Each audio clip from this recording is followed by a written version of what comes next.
감사합니다. 오늘 성경 말씀은 사도행전 4장 신약 성경입니다. 사도행전 4장 32절로 37절에 있는 말씀입니다.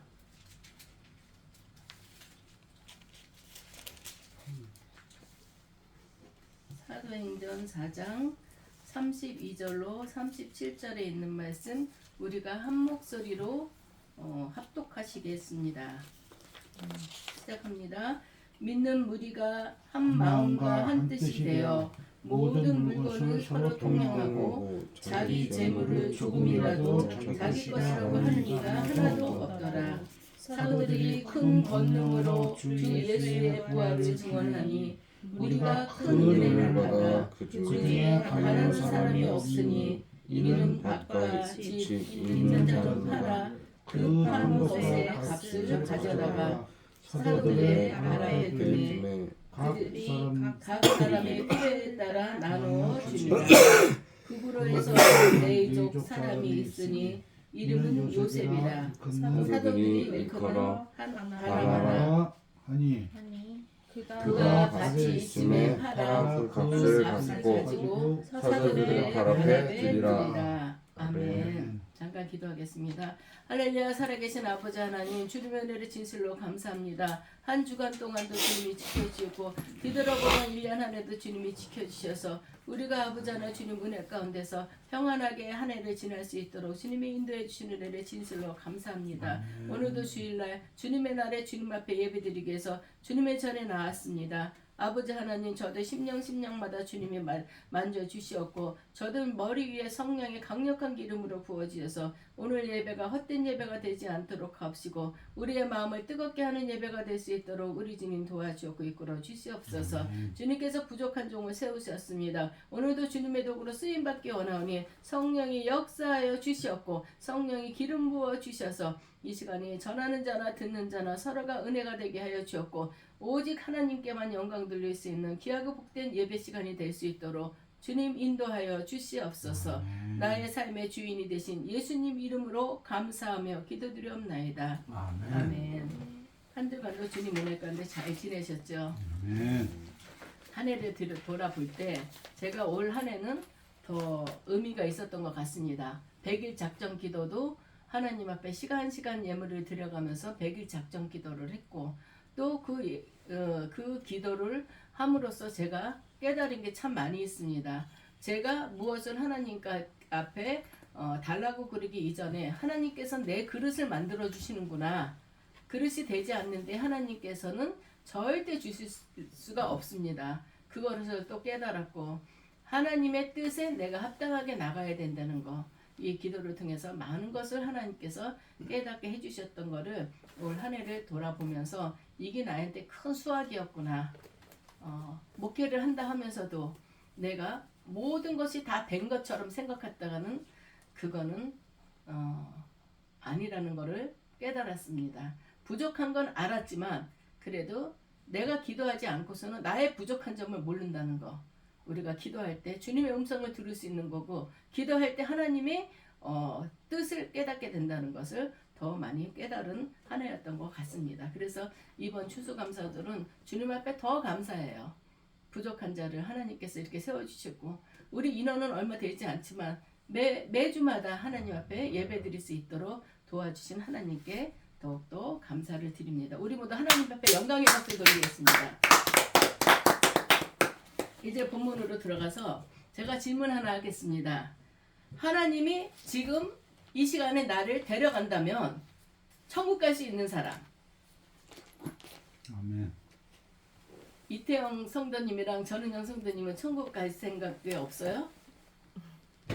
우리가 정말 이런 질문을 받으면 당황하는 성도님들이 많이 있습니다. 그렇지만 우리가 예수를 믿음으로써 예수님을 믿음으로써 우리가 제사함 받는 거예요. 제사함 받고 우리가 구원에 이른다는 거. 그러면 우리 천국 가는 거예요. 어려운 게 아니에요. 제가 노인대학 이제 설교를 할 때 제일 먼저 묻는 대답이 질문이 그거였어요. 지금 여기에 모이신 분들 오늘 저녁에 너 하늘나라로 와라 할 때 천국 갈 수 있는 분 손 들어보세요. 그러면은 손을 못 들어요. 왜 못 들어요? 예수님이 이 땅에 왜 오셨죠? 그러면 거기서도 또 막히는 거예요. 예수님이 이 땅에 오신 거는 하나님의 백성이 그들의 죄로 인해서 하늘나라에 갈 수 없기 때문에 예수님이 우리 죄를 대신 져주시기 위해서 나왔다. 예수만 믿으면 우리는 그 믿음으로 천국 가는 거다. 그렇게 쉬워요. 쉬운데도 믿질 못하니까 우리가 쭈삣쭈삣 되는 거라고. 왜 천국에 내 이름이 기록되어 있는데 왜 간다고 손을 번쩍 못 드냐. 그리고 다음번에 또 그래요. 조금 더 들어. 그러다 나중에는 보면은 목사님 저 갈 수 있어요. 어린애 같이 얼마나 이쁜지 몰라요. 연세 드신 분들하고 이렇게 대화를 나누다 보면은 진짜 너무 이뻐요. 우리는 다 하늘나라 백성입니다. 사람들이 생각할 때 저는 교회만 나왔지 어떨 때는 교회 제대로 나오지도 못했고 저 11조도 못해요. 돈이 없어요. 그리고 제가 하는 것도 이거 갖고 어떻게 구원을 받을 수가 있어요? 그런데 그거랑 상관없어요. 내가 잘해야지 천국 간다는 건 아닙니다. 일단 예수를 나의 구주로 믿고 예수님이 하나님의 아들이심을 믿고 그분을 믿어야지만 우리가 영원한 천국을 바라볼 수 있다는 그 믿음 가지면 우리는 천국에 갈 수 있다는 것을 우리는 알아야 되고 우리는 그거를 전해야 됩니다. 그런데 아주 위험한 케이스는 구원을 받았다고 하는데도 전혀 구원받은 사람처럼 보이지 않을 때가 있는 경우입니다. 저 사람 예수 믿어요. 난 예수 믿어서 난 천국 갈 수 있어. 그렇게 말을 해요. 근데 참 좋은 믿음이죠. 근데 그 사람의 삶을 보면은 이게 아닌 거예요. 술은 맨날 같이 주망태로 다니고 온갖 못된 짓들은 다 하고 다니고 그리고 난 교회 다니기 때문에 천국 갈 수 있대요. 이게 참 진짜 아주 위험한 일이라고 할 수 있죠. 우리는 이거는 잘못된 거고 우리 성경을 보면 구원받는 사람은 변화를 받고 그 삶이 바뀌게 돼 있다는 것을 우리는 알아야 되겠습니다. 예수님을 정말 믿는 사람이라면 그 삶이 믿기 전과는 완전히 달라지게 되는 것이 정상입니다. 그렇다면 천사같이 되고 완벽한 삶이 된다는 것입니까? 그건 아니죠. 예수님을 구주로 믿고 구원을 받은 사람은 그때부터 내 인생에서 예수님을 주인으로 모시는 것입니다. 내 삶이 주인이 되시는 거예요. 저번 주에 설교를 할 때 그런 말씀을 드렸죠. 예수님이 내 안에 있으면 내가 강건해지고 내 속사람이 강건해지고 내 주인이 내가 아니라 예수님으로 바뀐다는 겁니다. 그렇게 되면 내 주인이 예수님으로 바뀌게 된다면 주인이 시키는 대로 해야지 종이 내 말대로 예수님 저기 계세요. 난 내대로 할 거예요. 이거는 우리가 온전한 신앙인의 자세가 아니라는 것이죠. 우리는 예수님을 믿는다 하면서도 내 삶이 바뀌지 않는다는 것은 이상한 일이에요. 주인의 말을 안 듣고 있는 겁니다. 믿고도 예수님을 믿는다고 고백하면서도 내 삶이 바뀌지 않는다는 것은 예수님을 구세주를 믿었지만 여전히 주인이 예수님이 아니라 내 자신이 주인이라는 것을 고집부리고 있는 거예요. 그래서 예수를 10년 믿고 20년 믿고 어떤 사람들을 보면은 저 사람이 왜 이렇게 문제가 풀리지 않을까 이렇게 볼 때가 있어요. 물론 예수 믿으면서도 어려움을 당하는 집들도 많이 있어요. 그렇지만 어려움을 당할 때는 우리가 다른 거 생각할 게 없어요. 내 자신을 먼저 돌아보는 거예요. 성경 말씀에 성경이 정경이라 그러잖아요. 캐논. 이 성경을 바라보면서 내가 이 말씀대로 살지 못한 부분이 어디 있었나 이거를 우리가 바라보면서 내 자신을 변화시키려는 거. 그 자세가 이제는 내가 주인이 아니라 예수님이 내 안에 계시고 예수님이 내 주인이 되시니까 내가 그 뜻대로 살아야 되겠다고 변화받을 때 우리는 정말 예수님이 나를 훈련시키면서 나를 하나님의 사람으로 온전히 변화시킬 때 우리의 삶이 변화된다는 것을 우리는 알아야 되겠습니다. 예수님을 우리가 영접하고 예수님을 영접하면 성령이 내 안에 계세요. 그럼 내가 변화받기 싫어도 변화되게 되는 것이 우리의 원리인데 그거를 하지 않고 내 뜻대로, 그러니까 내 생각이 없애야 되는 거야. 내 생각을 없애고 주님 오늘도 주님의 생각으로 나를 채워주셨고 주님의 인도함을 저에게 허락해 주셔서 그 뜻대로 살게 해달라는 게 우리가 합당한 기도라고 생각을 합니다. 성령이 우리 마음을 이끄셔서 우리가 주님의 뜻대로 살고자 하는 그런 마음을 내 안에 있는 성령님이 주신다는 거 우리는 알아야 되겠습니다. 오늘 말씀에 보면은 지금까지 살펴본 사도행전 내용을 보면은 사도행전 그 내용을 보면은 오순절 성령을 맞은 초대교회 교회 성도들에게 변화와 사건들이 많이 일어났죠. 성령이 예수님이 십자가에 못 박히셨다가 돌아가셨죠. 사흘 만에 부활하셨죠. 그리고 제자들 앞에 나타나셨고 부활하신 돌아가셨다가 부활하신 예수님을 제자들이 바라봤습니다. 그러고 나서 더 확신을 가지고 그때 120문도가 마가의 다락방에서 기도하다가 예수님이 올라가시면서 내가 머지않아 성령을 너희에게 준다고 그랬어요. 그 성령이 그 마가의 다락방에 임했던 것입니다.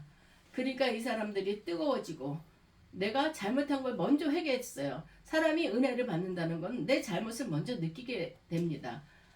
회개하고 나가서 너희들이 예수님을 이렇게 죽였지만 예수님은 살아계셨다. 예수님이 말씀하신 것처럼 예수님은 하나님의 아들이셨다. 너희 관직자들은 예수님을 이렇게 살아계신 예수님을 너희들이 모략을 해서 죽인 것이다. 그 사도들이 나가서 계속 전합니다.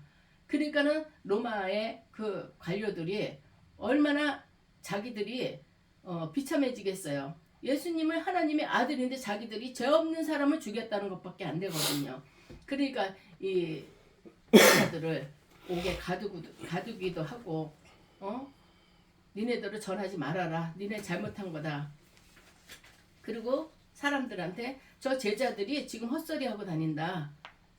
예수님은 하나님의 아들이 아니다. 이러고 모략을 하고 다녔어요. 그렇지만 이 사람들은 성령의 충만함을 받았기 때문에 내 안에서 성령이 역사하기 때문에 전하지 않을 수가 없었습니다. 그래서 나가서 전하게 되고 성령을 받으니까 뭐 방언을 터지기도 하고 여러 나라의 말을 이 무식한 사람들인데 막 이렇게 선포했어요. 여러 나라의 말을 하면서 하나님의 복음을 선포했어요. 그렇지만 여러 나라의 말을 했더라도 듣는 사람들이 그 말을 다 알아들을 수 있게끔 이런 사건들이 생겼습니다.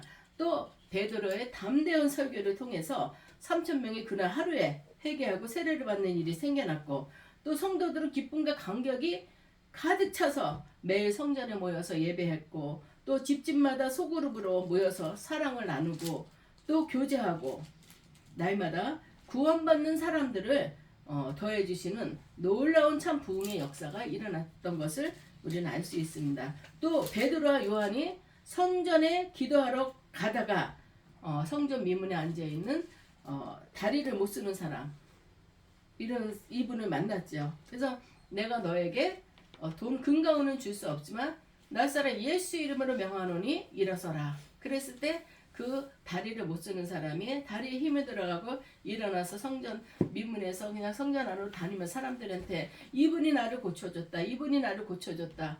예수를 증거했던 그런 일들이 사도행전에 보면은 이런 내용들이 나와 있는 것을 우리는 알게 됩니다. 성령이 임하니까 예수님을 죽였던 그 공권력이 위험이 두렵지도 않았어요. 니네 전도하면 니네도 죽일 거야. 가둬들이고 태장을 치고 옥에 가두는 정도가 아니라 고문을 하고 그래도 그게 두렵지가 않은 거예요. 너네 아무리 그래도 나는 예수님을 전할 수밖에 없다.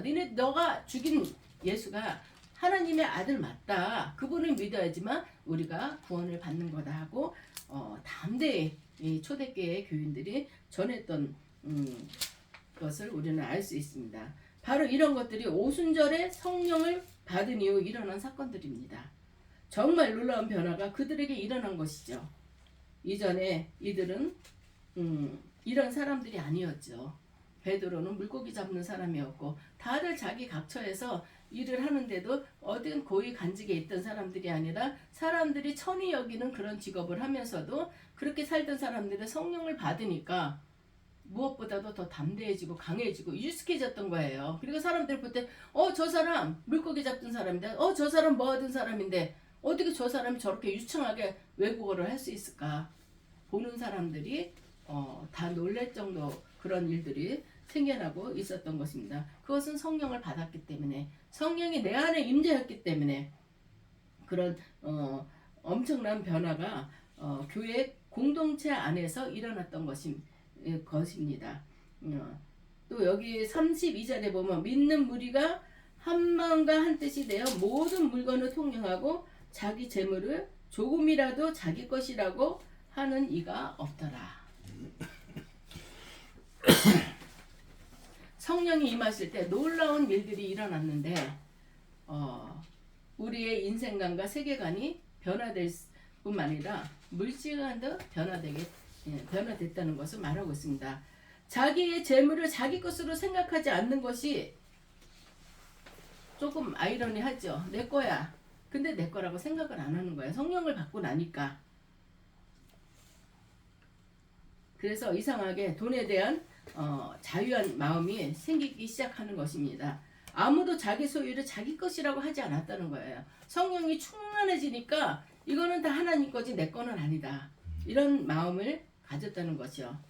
성령을 받고 성령 충만하게 되면 하나님이 원하시는 것을 생각하게 됩니다. 애들이 엄마 아빠가 너무 좋으면은 내가 엄마 아빠를 위해서 뭐를 해줄까?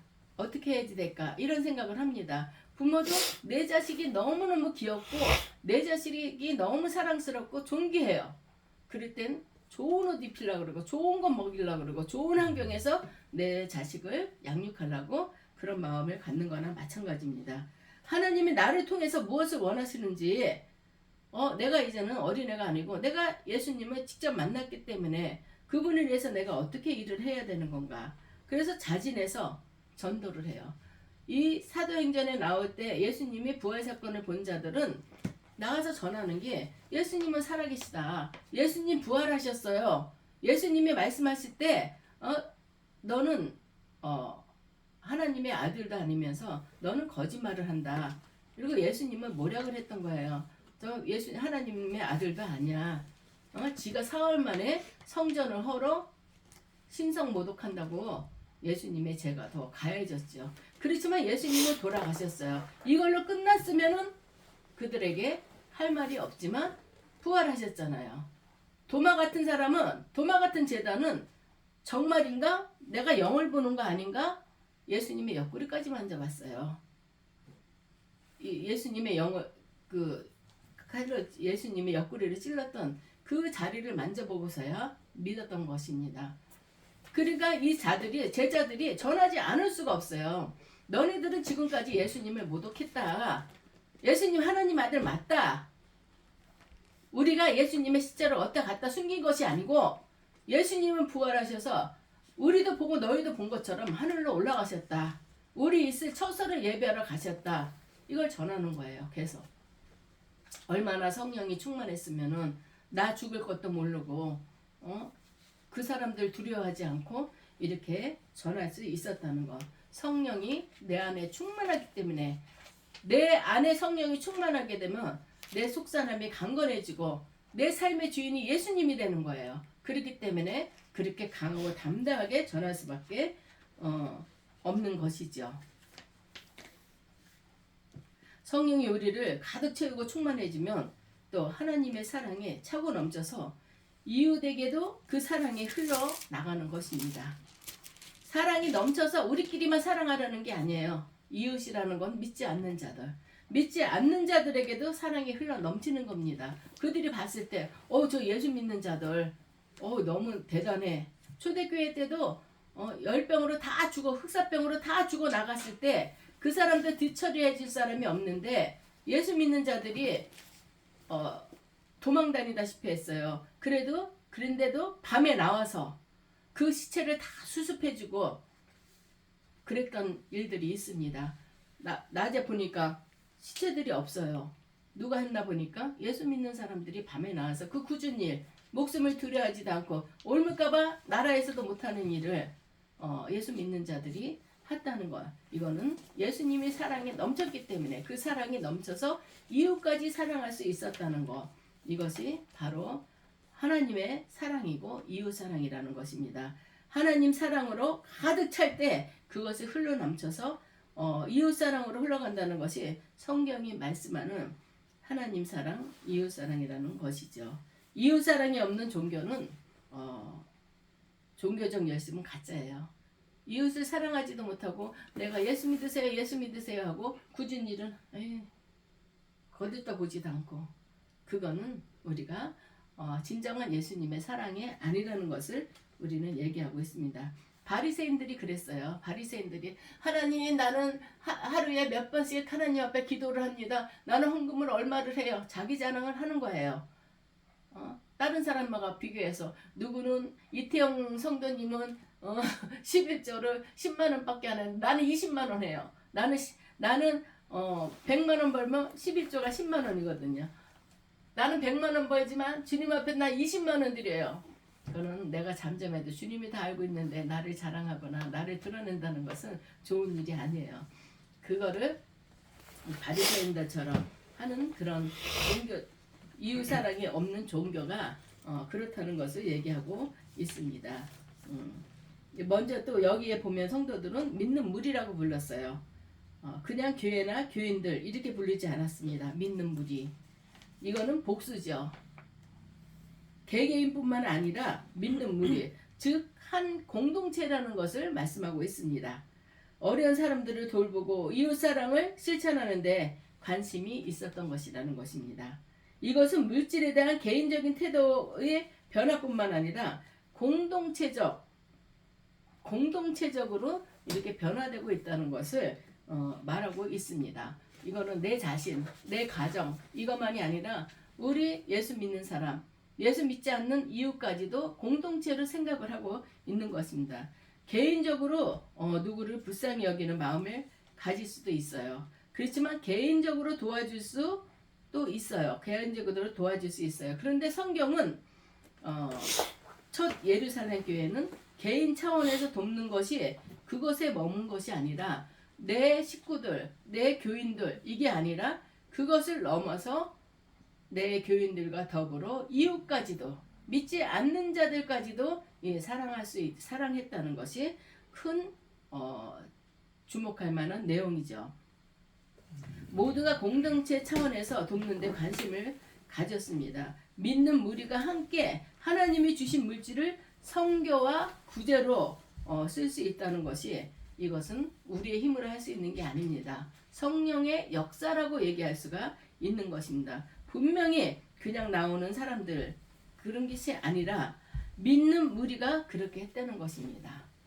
믿는 사람 한 사람이 아니라 믿는 무리가 통틀어서 우리가 교인도 사랑하지만 이웃까지도 사랑해서 이렇게 공동체적으로 생각해서 그들을 도왔다는 것. 성령의 역사가 이렇게 눈에 보이는 것뿐만이 아니라 내가 행할 수 있게끔 이런 역사가 일어났다는 것입니다.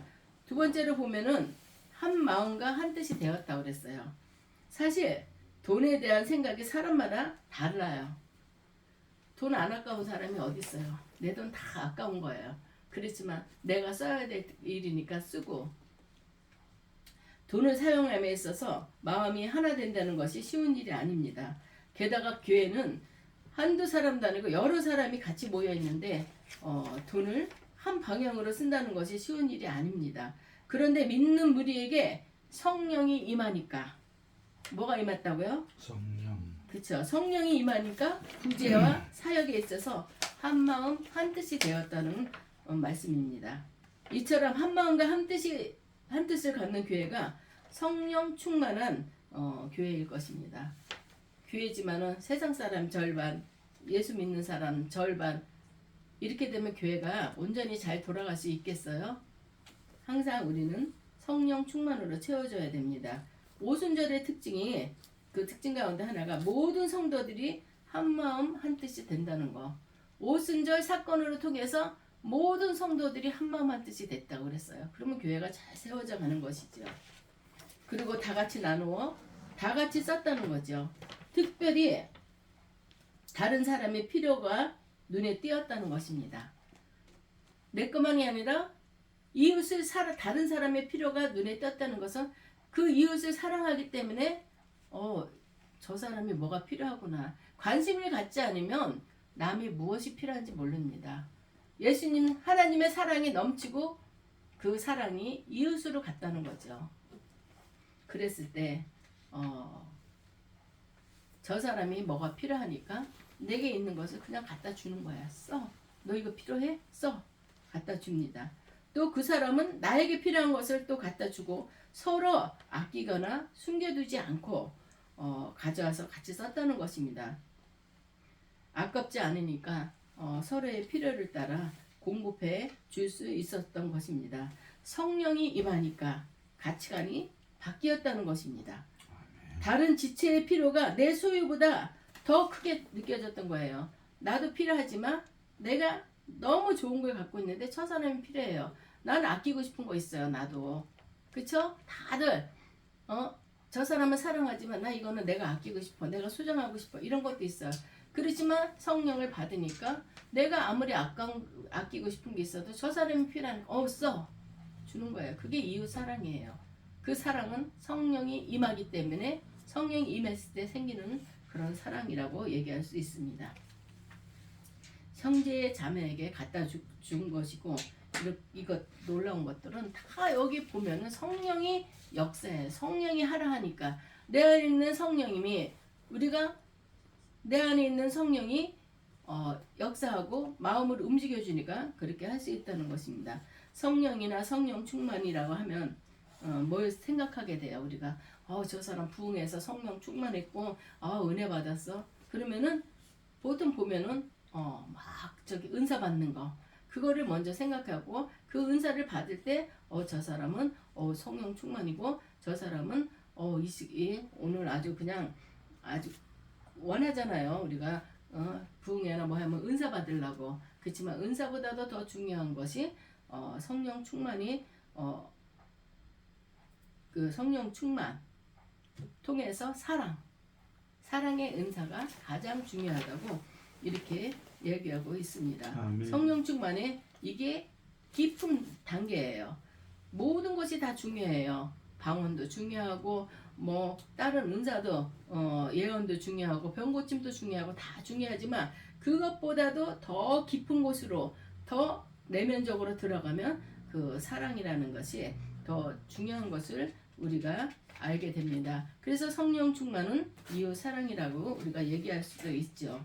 그리고 물건을 다 나누어 썼고 자기 돈을 자기 것이라고 주장하지도 않았다는 것이죠. 이 얼마나 놀라운 일입니까? 정말 성령의 역사가 아니면 일어날 수가 없는 일이죠. 이런 것을 보고 본따서 공산주의가 나온 거죠. 그래 너네들 다 골고루 우리가 모든 재산을 다 걷자. 그리고 골고루 다 나눠 쓰자. 우리는 모든 것들이 다 평등하다. 그러면서 공산주의의 이론이 나왔던 거죠. 그렇지만 공산주의가 그래요? 어디? 지네들 그러면 그 관리직만 잘 먹고 모든 사람은 진짜 평등하게 가난했죠. 사람이 배고픈 고통이 제일 크대잖아요. 먹지 못하면 몸이 붓는다 그러더라. 그러다 죽고. 공산주의 이론이 여기서 나왔습니다. 이 초대교회 때 다 모든 걸 내놓고 재산들을 팔아서 내놓고 그거를 가지고 그걸 내놓은 제자들이 없는 사람 우리 교인뿐만이 아니라 주위에 없는 사람들 다 나눠줬다고 그랬잖아요. 그거를 이 모방을 해갖고 그래 니네들 모든 재산을 다 모으자. 다 모아서 다 팔게 하고 다 공산당 앞에 내놓게 하고 그리고 지네들만 잘 쓰고 잘 먹고 국민들은 굶어 죽게 만들어 놓고 공산주의 이론이 성경에서 요거를 따갖고 모방을 해서 이렇게 악하게 쓰고 있다는 것을 우리는 알게 되죠.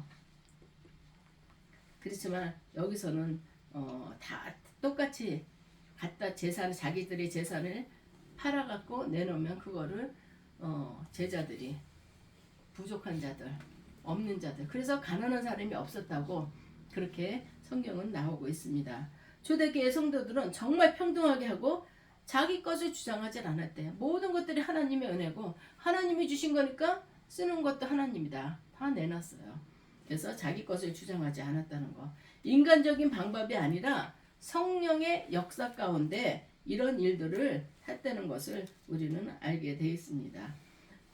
성령이 임하니까 우리가 한 마음 한 뜻에 대해서 공동체로서 이렇게 했던 거를 우리가 알게 됩니다. 성령이 임하고 또 은혜를 받고 나니까 사도들이 큰 권능으로 주 예수의 부활을 증언하니 무리가 큰 은혜를 받아 그 중에 가난한 사람이 없으니 이는 밭과 집 있는 자들이 팔아서 그 판 것의 값을 가져다가 사도들의 발 앞에 두니까 그들이 각 사람의 필요에 따라서 나누어 줬다는 거예요. 누가 하나 이거를 내가 가지고 있는 게 아니라 내가 쓰는 것이 아니라 우리끼리 이거 이렇게 했는데 그래 대부분 얼마만 내놓고 얼마 갖고는 우리끼리 좀 쓰자 이게 아니에요. 갖다 놔요. 아나니아 삽비라가 자기 것을 팔아다가 제자들 앞에 놓는다고 베드로 앞에 놨는데 그거 숙인 거예요. 사람들 많으니까 남들도 갖다 놓으니까 우리도 내 재산을 팔아서 여기다 놓는다고 하자. 이러고 나서 얼마를 숨기고 놨다가 그 사람들이 성령을 속인 죄로 인해서 그 자리에서 죽음을 맞이했던 그런 사건들도 알 수 있게 됩니다. 우리가 성령이 역사하니까 큰 은혜를 받고 또 사도들이 큰 권능으로 예수님의 부활을 증언하니까 큰 무리가 은혜를 받았어요. 모르는 자들도 많을 거 아니에요. 제자들은 받지만 못 본 사람들도 예수님 돌아가신 게 아니야. 예수님이 말씀하신 것처럼 사흘 만에 내가 성전을 다시 세운다고 했던 거 그 말 맞아. 예수님 살아나셨어. 부활하셨어. 로마 권력자도 공권력을 가진 사람들은 이거 죽이지도 못하고 살리지도 못하고 죽이려고 쫓아다니는데 이 사람은 성령이 충만하니까 이 잠잠하지 못하는 거예요. 근데 이 사람들은 전하지 않을 수가 없었던 것입니다. 그러다 보니까 사람들 어머 그래? 그래서 예수의 복음이 더 번져나갔던 것을 우리가 알 수 있습니다. 하나님의 은혜가 능력으로 역사했다는 것입니다. 은혜 받은 것은 우리가 은혜 받았다는 것은 무엇일까요? 역시 은혜 받은 것도 사랑입니다. 정말 은혜 받은 사람은 이웃사랑을 실천으로 나오게끔 되어 있습니다. 이 구절에 보니까 은혜를 받으니까 그 중에 가난한 사람이 없었다고 나오잖아요. 또 은혜를 받으니까 밭과 집이 있는 사람들은 팔아서 사도들의 발 앞에 가지고 왔다 그랬어요. 요즘으로 얘기하면 교회에 헌금을 했다는 것이죠. 그러나 각 사람의 필요를 따라서 교회가 그것을 잘 나누어졌다는 거. 이것도 참 중요하다고 생각해요. 교회가 물이 고이면 썩게 돼 있어요. 물은 흘러야 되는 것입니다. 이 헌금을 가져왔을 때 교회의 유익만을 위해서 그것을 축적해 놓으면 썩게 돼 있는 것입니다. 하나님의 뜻에 합당하게 선교도 하고 구제도 하고 이럴 때 하나님이 뜻을 이루는 것이죠. 우리가 은혜를 받을 때 행동이 따라온다는 것입니다. 은혜 받을 때 진짜 뭐가 생각나서 내가 거기서 예배 시간에 기도 시간에 펑펑 울고 그리고 은혜 받았다고 그건 은혜가 아닙니다. 내 감정에 충실했던 거죠. 정말 하나님의 은혜를 체험했으면 그 하나님의 사랑이 이웃사랑으로 실천돼야 된다는 것입니다. 첫 교회에 일어난 일입니다. 이 사건들이 사도 예수님이 부활로 첫 교회 예루살렘 교회에서 일어난 이 사건들이에요. 아무도 자기 것이라고 주장하지 않고 자기보다 힘든 이웃을 먼저 생각하고 자기의 모든 것을 내놓았다는 것입니다. 땅 조금만 팔아서 내놓는 게 아니라 내 재산의 전부를 내놓아서 이거는 없는 사람들 같이 우리 평등하게 같이 나만 쓰는 것이 아니라 같이 쓰자고. 그러면서 이들이 은혜를 체험했던 것입니다. 이렇게 성도들은 자기가 따로따로 개인적으로 하지 않고 교회를 믿었으니까, 교회를 신뢰했기 때문에 이런 행동을 할 수 있어요. 만약에 의심이 들어가서 내가 이거 돈 내는 거 지네들끼리만 쓱싹 숨기는 거 아니야? 그랬으면 이런 행동 못하죠. 그렇지만 그들이 성령이 충만하고 교회를 신뢰하고 그래서 함께 했다는 것이 성도들이 원칙이기도 합니다. 얼마나 지혜롭고 놀라운 방법인지 모릅니다. 이렇게 한 사람들 중에 대표적으로 한 사람을 우리에게 소개하고 있습니다. 아까 성경에서 봤던 것처럼 구브로에서 난 네이족 사람이 있으니 이름은 요셉이라. 사도들이 일컬어 바나바라 하니 36절에 나오죠. 이 바나바에 대해서 보면은 바나바는 네이족이에요. 네이족 속. 네이족은 제사하는, 지금으로 얘기하면은 교육자들 집안이라고 얘기할 수가 있어요. 그래서 이 사람들은 하나님이 이렇게 땅을 나눠주고 이럴 때 네이족은 땅을 나눠주지 않았어요.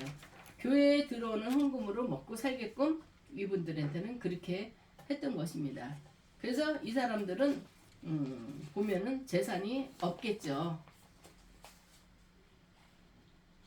근데 성경은 이렇게 우리에게 성령의 역사로 인해서 사랑의 실천을 구제에 관한 말씀을 나눠주는 한편 가장 인격적으로 나타난 모델을 보여주고 있죠. 이게 바나바라고 얘기했습니다. 그런데 그는 네이족이라 그랬죠. 그리고 요즘으로 얘기하면 교역자, 목회자라고 얘기할 수가 있죠. 12지파 중에 하나님이 네 지파를 택하셨고 네 지파는 이 재산을 주지를 않았어요. 땅을 주지 않고 성전 일만 하도록 하셨습니다. 그 네이족 출신이니까 바나바가 돈이 없을 것이라는 것은 다 알죠. 그렇지만 조금 있는 재산마저도 그도 하나님 앞에 이렇게 드렸다는 것이죠. 이 바나바를 보면은 바나바는 사람을 잘 챙기는 거. 그래서 교회에서도 바나바 운동도 하죠. 결국 하나님의 나라는 말에 있는 것이 아니라 이처럼 사랑의 행동에 있다는 것을 얘기하고 있습니다. 이 사랑의 행동을 할 수 있다는 것은 예수님이 부활 후 이 사도들이 예수님이 부활하셨고 승천하시면서 기도하면서 성령 충만 받아서 성령 충만의 역사로 일어났던 것을 우리는 알 수 있게 됩니다. 여러분, 이 세상 자체가 세상의 물질을 섬기느라고 물질 때문에 짓눌러서 신음하는 사람들이 얼마나 많이 있습니까? 그 인생에 하나님 보시기에 무효한 인생을 사는 사람들이 얼마나 많은지 모릅니다. 우리 하나님 부르면 지금이라도 가야 되는 것이 우리의 몸입니다. 그렇지만 그걸 모르고 하나님이 우리를 언제 데려갈지도 모르고 천년만년 살 것 같다고 자꾸 쟁겨놓는 거예요. 우리가 없는 자들, 부족한 자들에게 나눠주고 같이 쓰고 그러는 것은 하늘나라 상급으로 우리가 쌓이는 건데 그거는 모르고 눈에 보이는 이 땅만은 우리가 이렇게 고집하게 됩니다. 초대교회 사람들이 믿는 무리가 성령을 받고 나서는 공동체가 되었고 또 한마음과 한뜻이 되었습니다. 모든 것을 잘 통념하고 자기 재물을 조금도 자기 것이라고 하는 이가 없더라 이렇게 얘기했습니다. 우리도 내 삶에 있어서 내가 형제지간에도 그래요. 형제지간에도 형제의 어려움을 모르고 나만 생각하는 집들도 많이 있습니다. 근데 우리 예수 믿는 사람들은 우리 인생 짧아요. 그리고 인생은 성경에 나오는 거 보면은 길어야 7, 80이라 그랬어요. 근데 의학이 많이 발달돼서 지금 100세를 내다보고 있지만 100세까지 온전히 사는 사람 얼마 없어요. 치매 걸려서 요양원에 들어가 있는 사람들도 많고 우리가 하나님이 지금 예수를 믿으면서도 하나님이 나에게 어떤 사명을 주셨나 초대교회 사람들은 성령 받고 나서 이렇게 행동했는데 우리가 예수를 믿는다 하면서도 내가 그거 비슷하게는 하고 있는지 한번 생각해보는 우리가 됐으면 좋겠습니다. 아멘. 그래서 우리도 이 땅에서도 하나님의 뜻 가운데서 내 삶의 주인이 하나님이 되시, 주인 예수님이 되심으로써 우리가 그 뜻대로 살아가면서도 여기는 잠깐의 세상이지만 영원한 세계에서도 우리가 많은 복을 누리고 살 수 있는 우리 모두가 되기를 주님의 이름으로 축복합니다. 아멘. 기도드리겠습니다. 할렐루야. 살아계신 아버지 하나님, 초대교회 성도